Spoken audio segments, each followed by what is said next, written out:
Man, I really gotta calm down the coffee a little bit. I just need to take a day off, maybe, but it's cool.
So I was doing an E minor, middle and ring.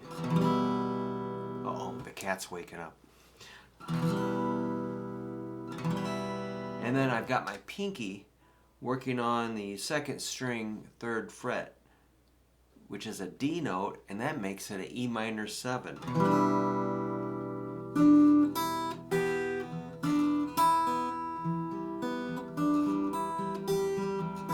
I'm adding a G on the first string, third fret. You don't have to get all tangled with that if you don't want to. You could just do this.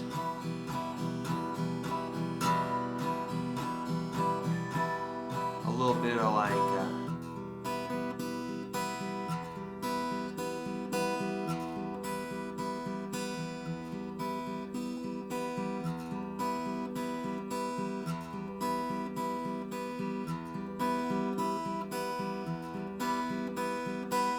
so I'm doing thumb on the bass, index on the G string,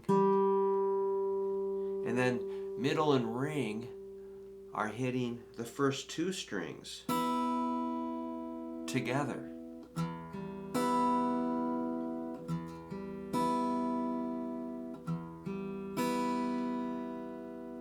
And then I go back to the G string.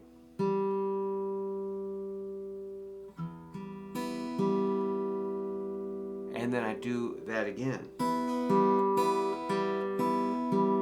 So it's like thumb, third string, together, like 3 times. 1, 2, 3, yeah. 1, 2, 3. So 3 of these. That's kind of a cool skill. Oops.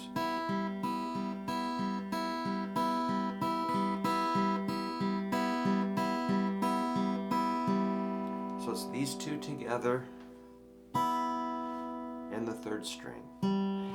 I always visualize, or I hear it in my head, it going ding dong, ding dong, ding dong, ding dong.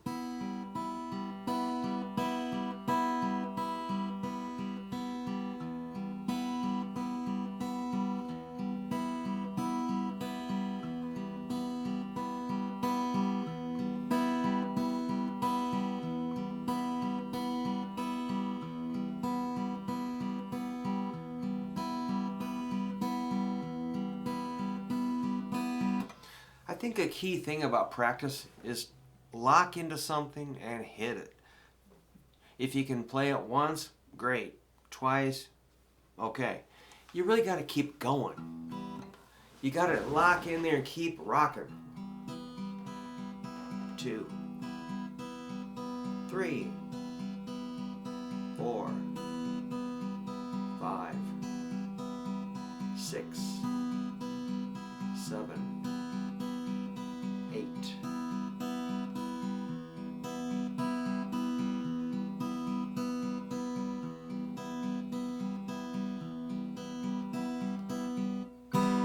That's how you get it. You got to stick with it. Anyhow, you get the idea. But, you know, I need people to remind me of stuff like that too. So that's why I'm here. Then we've got our...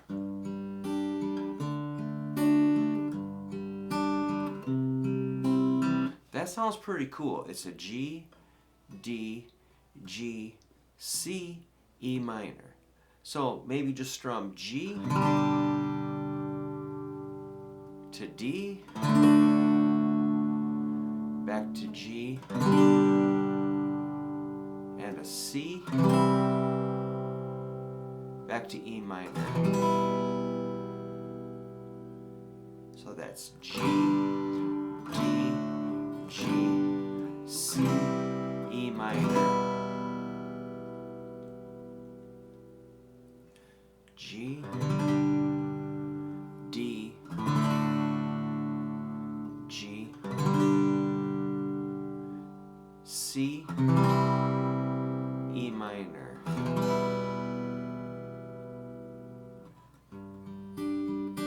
Oops.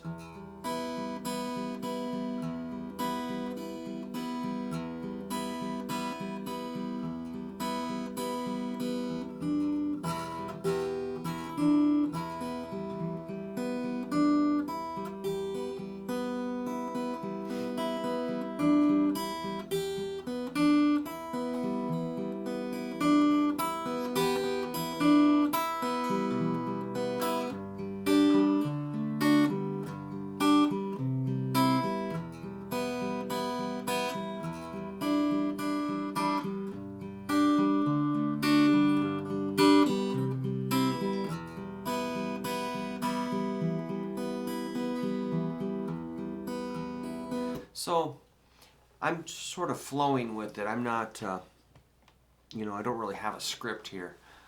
It's not written out. I'm just flowing. And like a piano, I always think of piano.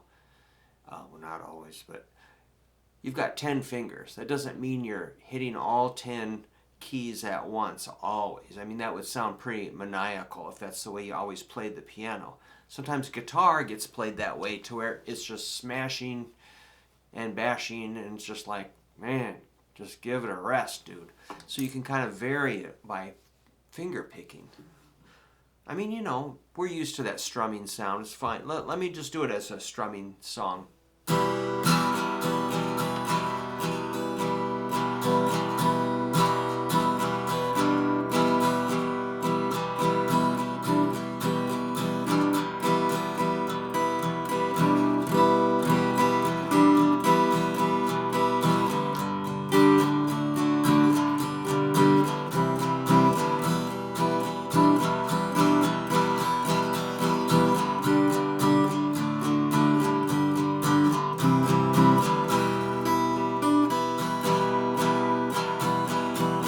So I'm just doing variations of the strumming. It's possible you could do it strumming. Up to you.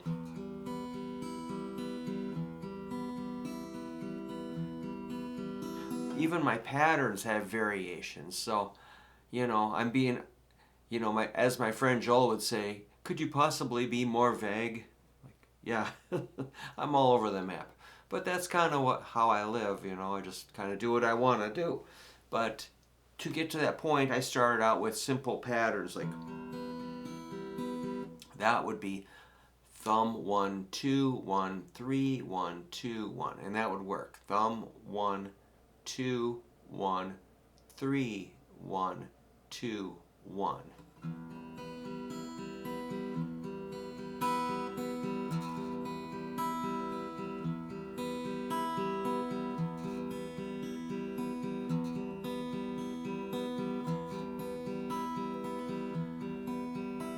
It probably sounds better to play it super simple.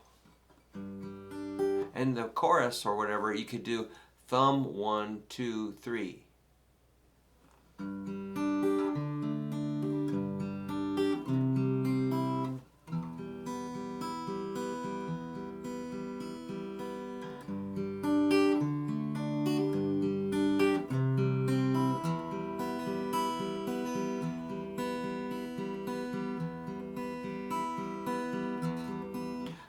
So, you know, however you learn, you know, fast, slow. Some people can scan something, you know, they listen to Beethoven's recorded work and they memorize it and they can play it all out, and then they're like, okay, now I'm moving on to Mozart. And like, that was quick. Some people are scanners. They can just scan things, memorize it, process it. You know, that's a little scary. But most of us learn pretty slow through repetition and trial and error. It's really complicated. So whatever we can do, whatever your method is, you know, some are visual, some are auditory. I really don't know. I think I probably learned by listening fairly well, but I don't know. I've learned to read music fairly mediocre level. So I think I'm a little bit mediocre all over the map. But, you know, if you can dig into this pattern, that'd be cool. The funny thing about that E minor is we're not even hitting these two fretted notes, but it's good to press down, because what if you slip and accidentally hit the wrong string? You're covered. It's an insurance policy. It's just good. I mean, you're like, well, the tablature doesn't show anything, so I'm just gonna like put my hand in my pocket during that E minor chord because there's just zeros on the page.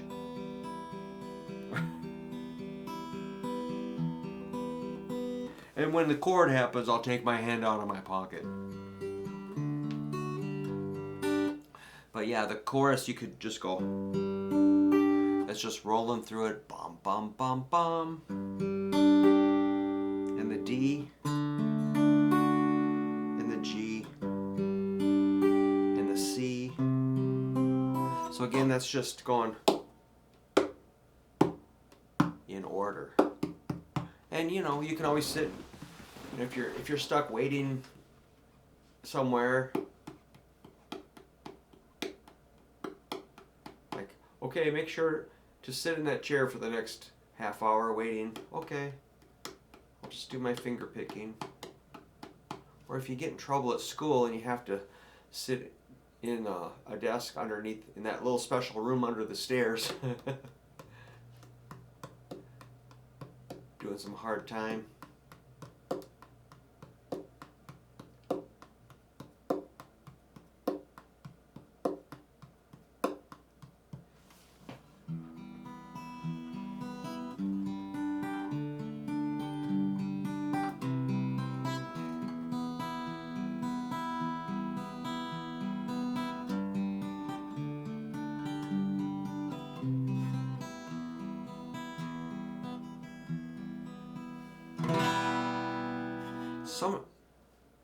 Here's how you sweep away the tension in your life. You take your pinky and you just brush it out you brush it out of your orbit. You just away. That's how we push away anxiety and tension.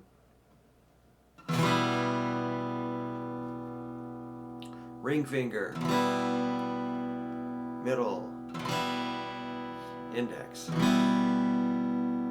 Repeat.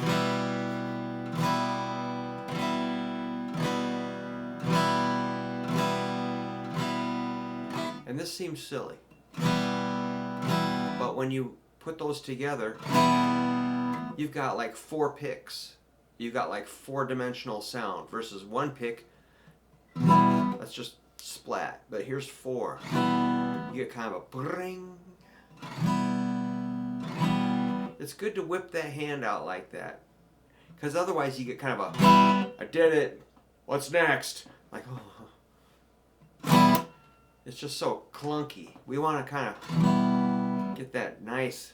And of course, when you perform, you're not going to be always doing it like that, but it's a good way to get to where I want you to be. We can go.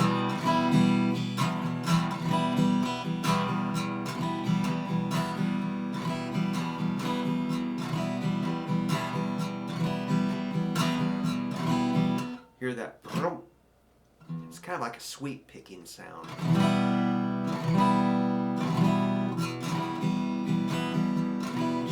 Then you can do an upstroke.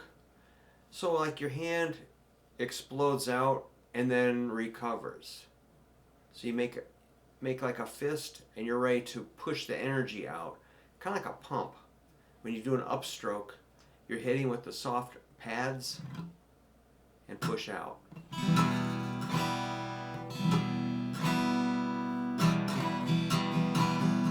And your thumb can get a bass. And then you kind of relax, you know. I'm kind of making a big deal out of it.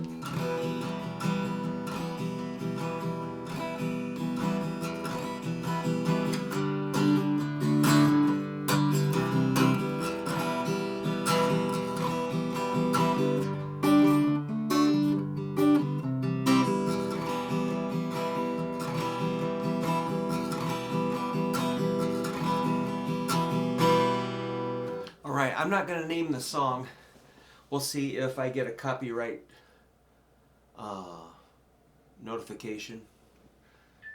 But, alright. So, there you go. I think I will get out of here for now. And, thanks for hanging out.